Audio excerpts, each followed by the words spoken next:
Paul Simon's song Kodachrome.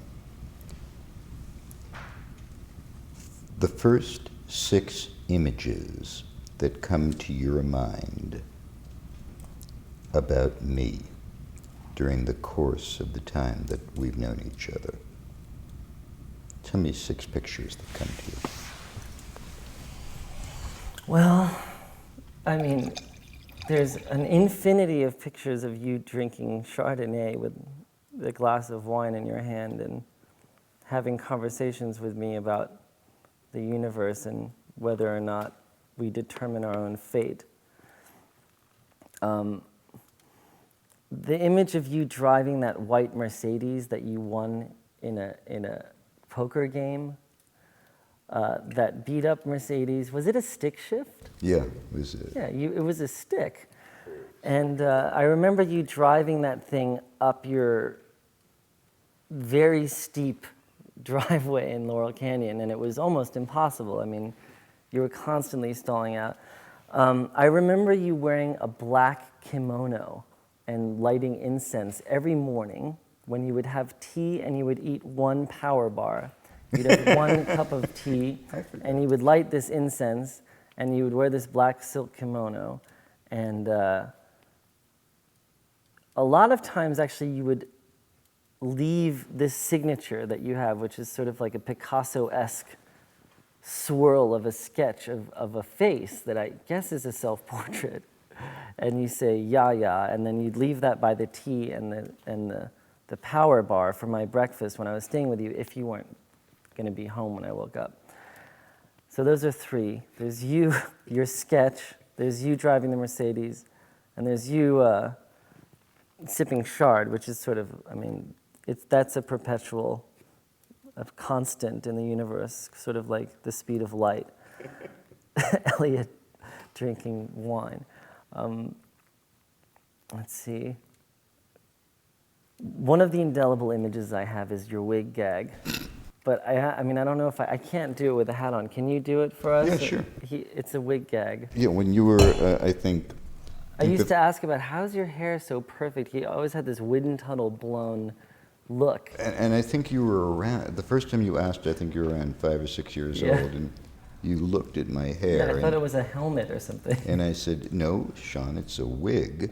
And what I do is I can adjust it, and I can move it down. Yeah, exactly. And you would look at it more closely and really, frequently think that this is a wig. wig. And then you would do the teeth. You would say, how come your teeth are so white? And I'd say, well, you buy them this way. Yeah, and then you go push them in. And then there's one more gag. This is the 3rd one. This would be the 6th thing. Pick up the wine. You go like this. You go anyway. Yeah, no, but you go to your mouth first. This is one of your gags. You know how to do it. One of the gags was that. Yeah, do it, because that's the 3rd. You remembered it, and I forgot it. That's the 3rd gag. You go like this. I would be having, well, you do it first, and then I'll do it. You're like, well, this is an indication that you're getting drunk. And it would always be mid-conversation and have nothing to do with the conversation, so it would be kind of like this. Excuse me. Well, and I found it to be very funny. I like that gag. Those are your 3 best gags: the wig, the dentures, and the wine. The Picasso sketch. Missing the wine thing. It's pretty good. It reminds me a lot of, exactly, Dr. Strangelove, when he has this sort of hand that, right, exactly, that has its own independent will. These are very strange recollections of a relationship that's lasted your entire lifetime. I have so many, you know. I mean, I remember when you promised me a robot for my birthday. Oh, gosh. And I don't know why you said, Sean, I promise you. Because I had seen this robot demonstrated that could play piano and it'd walk around, and I was like, Elliot, I want that robot. And you were like, I'll get you that robot for your birthday. And I was like, really? And I remember sitting around on my birthday just like, looking around every corner, waiting for a robot to show up. And I remember the robot not showing up. I remember you taking me horseback riding in Laurel Canyon. That was quintessential on the Mexican Western Saddle, the Mexican restaurant in the middle of Laurel Canyon. And I remember my horse was acting up, and you got frustrated with me because I was unable to tame my horse. And we traded horses. I remember. And God, I have so many memories of you. It's ridiculous. I remember you used to take me for coffee coolers in Westwood. There was a place that had a coffee cooler. It was like a coffee milkshake. And you used to take me for one of those like once a week. You don't remember the coffee cooler in Westwood? It was a restaurant. It was this big coffee milkshake. I remember you used to take me up to the plaza where you always stayed, and you would always order a hamburger and a milkshake at like 2 in the morning. Those days you used to have or a cheeseburger and a milkshake, like at 2 in the morning every night. But you never ate during the day. You just, would have Time to sleep. tea and then wine at night, and then you'd order a burger at 2 a.m. I don't know how you lived that way, but yeah, I have a lot of little things like that. I remember.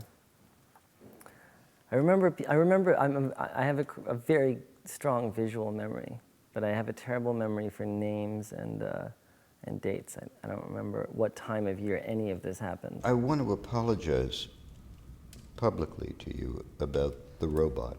It's about time. I've been waiting. Well, you got it. I'm still waiting. You got it. I believe it was the only promise I ever made to you that I did not deliver on. It's really true, but the funny thing is that you promised it at all. I don't know what you were thinking, because you really said it like, I wouldn't have waited for it. It's just Sean, funny. No, I just... 35 years. No, but I just... One thing I promised you, I didn't come through on this electronic robot that you wanted for your 8th birthday or something. I still want the robot. I mean, who doesn't want a robot? And it talked and everything, and, it could play classical music. But can you let go of that one? I mean, I've let it go. I just think it's a funny story because I can imagine what your inner dialogue was at the time when I was asking for the robot, because your choices were, very few. You could either say, you're not getting a robot, or you could have said, we'll see. But you went for, I guarantee you I'm getting the robot, and it just must have been really a funny moment. I've known you since you were 1 day old. I know. What I always tried to do is if you asked for something, I tried to deliver. So one day, I think when you were 6 or 7, you said you really wanted a robot. So my instinct was to say, I will get you a robot for your birthday. Now, okay, I didn't deliver on that 25 years. It's fine. I'm just wondering, did you actually try, or no? You didn't really try to. I did try. You did? Yeah, I went to FAO Schwartz. And you looked into the robots. Yeah, and they just had these kind of, nickel and dime robots. Yeah. And you were looking for something out of a movie. The one that NASA had made. Yes, they would walk around the house and put you to sleep at night exactly. and all that stuff. And so I couldn't do that, so I got you a little robot, and you hung on to that for many years. You talk about the ground beneath my feet. That's why I walk so carefully. Can we now. both agree that we're going to release that as of this evening? Okay, it's done. If that's the worst. I won't bring it up again. I shan't bring it up again. It is pretty funny. No. You saying, Sean, I'll definitely get you that robot. And there was never a chance. The thing was like 8 feet tall, and it had like 29 fingers or something, I remember. It was from a movie called Forbidden Planet. Right. And there was a life-size robot. Exactly. And we watched the movie together. You were 5 or 6 or 7 years old, I think. Mm-hmm. And you were transfixed by the movie and the robot. And then a year or 2 later, you heard that there was a robot available in a toy store, and I said that I would get it for you. And I got it, and it was, 8 inches long, and it cost $30. And I can't believe you don't remember the coffee coolers. They were in Westwood. It was like in this small cafe.